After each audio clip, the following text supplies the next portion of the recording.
Tako čudovito vreme je zunaj, da bi bil greh zavlačevati tole uvodno srečanje, ko je sicer zelo lepo, da se vidimo, ampak se bomo potrudili, da ga naredimo takega kratkega pa jedrnatega in da vas pustimo ven na sonček. Je to si zasluži aplavz. Ker kaj ćemo vam razlagati, ko ste pa res sami domači. Sami domači. 150 smo vas povabili, 150 tistih, ki k nam vodite skupine. Tistim, ki, moram reči iskreno, držite ta hotel po konci. Brez skupin Hotel Delfin ne more funkcionirati. Brez, da pride 2 do 3 skupine na teden, Hotel Delfin ne more doseči svoje zasedenosti. In to gre zahvala vam.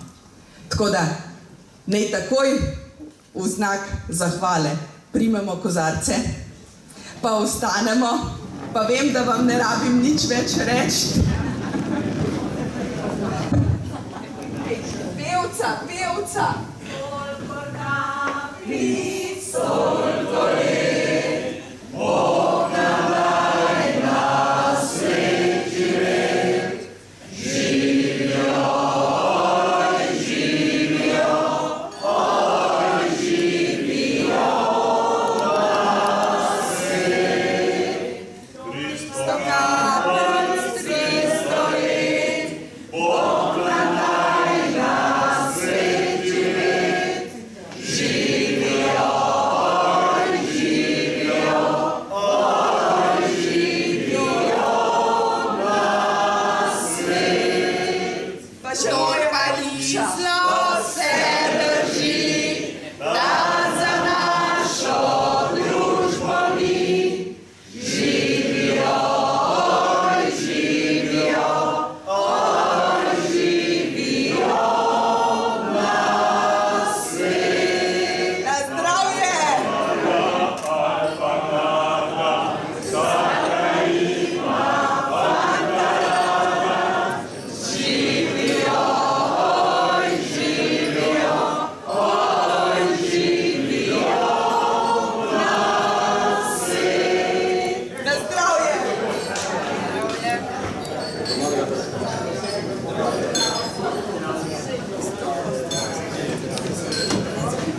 Takole, zdaj si bomo medve z Dašo vzele to domačnost, da se bomo usedle.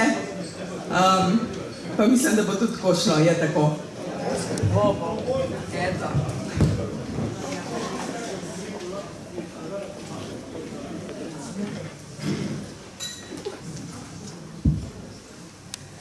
Takole, kot rečeno, je cilj zdajle res, da tole preživimo kakšno 1 urco skupaj.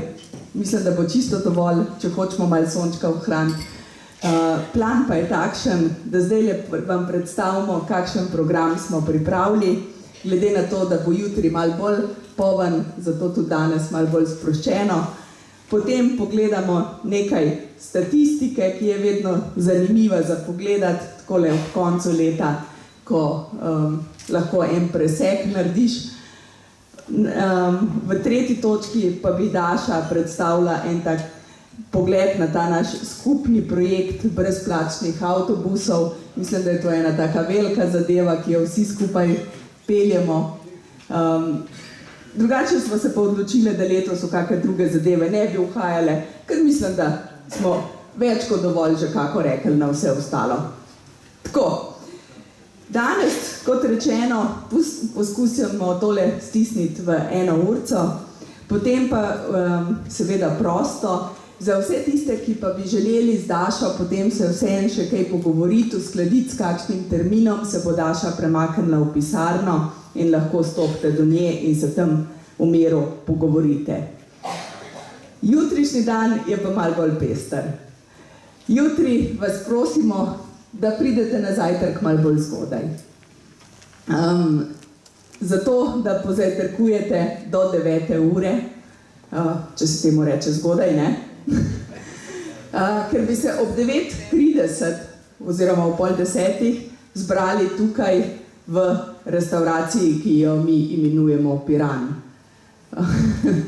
Kadar rečemo Piran, pa je bilo ravno zdaj, a ne da Slavka, pred kratkim, ko smo rekli, se bomo dobili v Piranu. Ja, kdo nas bo pa tja pelil? Tako da, tale Piran, tukaj Piran pa zato, ker je najbližje Piranu, ne? Zato je tudi dobil takšno ime. Skratka, ob 9:30 jutri se dobimo tukaj, da vam na kratko predstavim projekt, ki smo ga skupaj z Zvezo društev upokojencev Slovenije naredili. Gre pa za projekt zelene pešpoti skozi Izolo. To je zame en lep rezultat skupnega dela, hkrati pa odraz tega, da lastnik tudi kraju, v katerem gostuje, nekaj da in to nekaj lepega.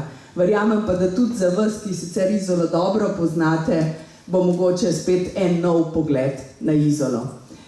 Na kratko se bomo zadržali tukaj, potem pa se bomo odpravili proti Izoli. Proti parku Pietro Kopo v centru mesta in od tam naprej, malo bomo tam postali, od tam naprej proti Mancioljevemu trgu, se pravi čistemu srčku naše Izole. Tam nas bo pozdravil predstavnik Izole, gospod Dejan Kocijančič, nosilec tudi projekta, ki ga predstavljamo, in tam bomo jutri tudi pojedli. Bolj tako po domače, ampak verjamem, da ne pozabno.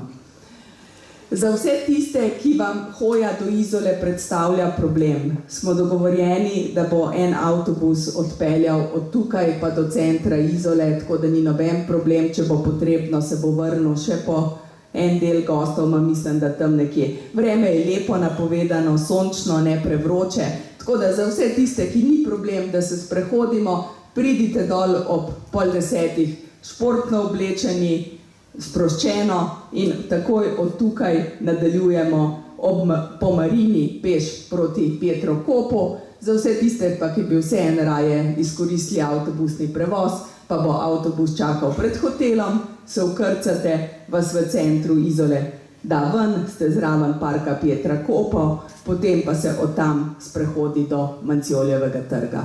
Seveda bo prevoz organiziran tudi nazaj, bomo to uro tudi tam na Mancioljevem trgu dali znak.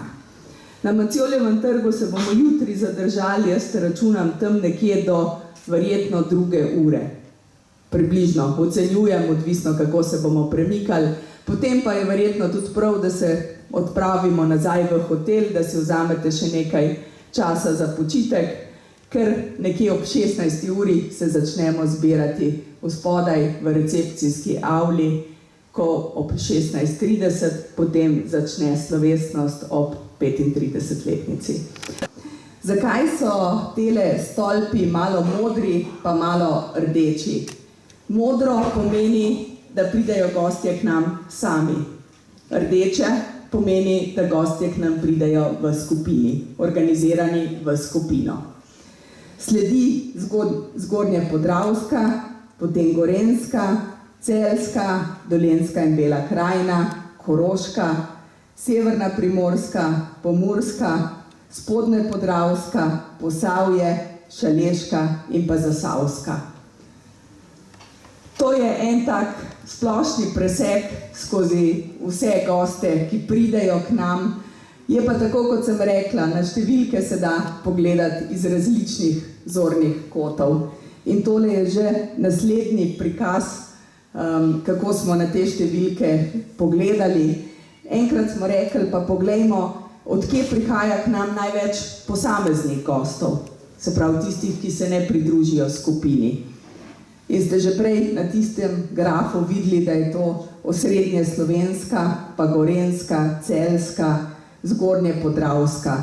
To so ta najbolj nekako močno prisotni kraji z individualnimi gosti.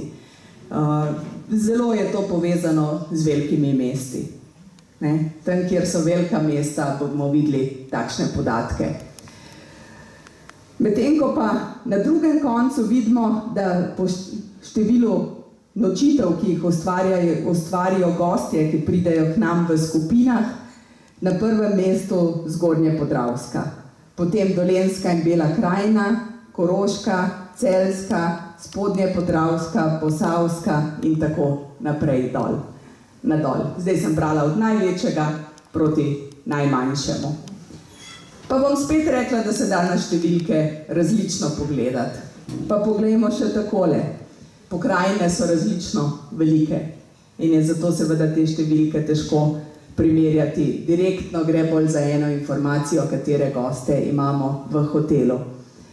Tukaj pa imamo zložene pokrajine po velikosti. Največja pokrajina po podatkih, ki smo jih pridobili od zveze, je Gorenjska, sledi osrednje slovenska, Zgornje Podravska, Celjska, Zasavska, vse do najmanjše Posavske in na koncu Šaleške.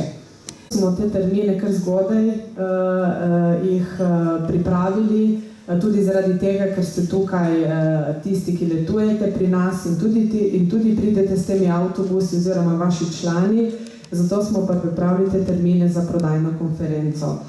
Vedno gledamo, da ni eno društvo, da se društva, ki so iz bližnjih pokrajin, povezujejo zaradi stroškov avtobusa in vsako leto gledamo, da je pač ni vedno ista pokrajina na prvem mestu oziroma vedno ena na zadnjem mestu, tako da letos smo spet te pokrajine rotirali. In seveda se začne že v novembru, zato da potem pridejo vse pokrajine na vrsto in zaključi se v marcu.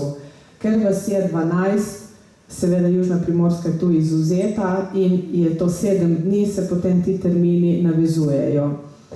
Odločili smo se, da bo tudi letos cena enaka, kot je bila v preteklem letu, tako da za 7x pol penzion, tako kot piše na ponudbi, je cena na osebo 220,50 evrov. Razlika je le v polnem penzionu, kjer je evro več, se pravi 6 evrov. Vse ostalo ostaje enako.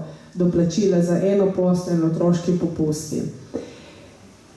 To ponudbo, te termini so zdaj fiksni in te termini veljajo. Bomo pa še potem v kratkem poslali število sob, kar je seveda zelo pomembno, koliko sob katera pokrajina dobi. Glede na to, da je to povpraševanje vedno večje po teh avtobusih in da se nam zgodi, kot sami že veste, da vsako leto pokrajina ima že en avtobus več, smo se odločili, da bo recimo pokrajina iz celjskega konca letos posebej letovala, ker je bila prezdružena, tako da celjski pokrajini smo dali celo termin v februarju. Da bomo ostali pokrajini omogočili, da je res vsaka pokrajina ima približno enako število sob. Več ne upamo, ker ne bo za 2 pokrajine, se ne upamo več dati še enega termina. Ne, čisto redo, jaz pravim zdaj, če bi nam mogoče za en avtobus v temle en termin prej naredili, pa se bom potrudila, da bomo mi avtobus imeli.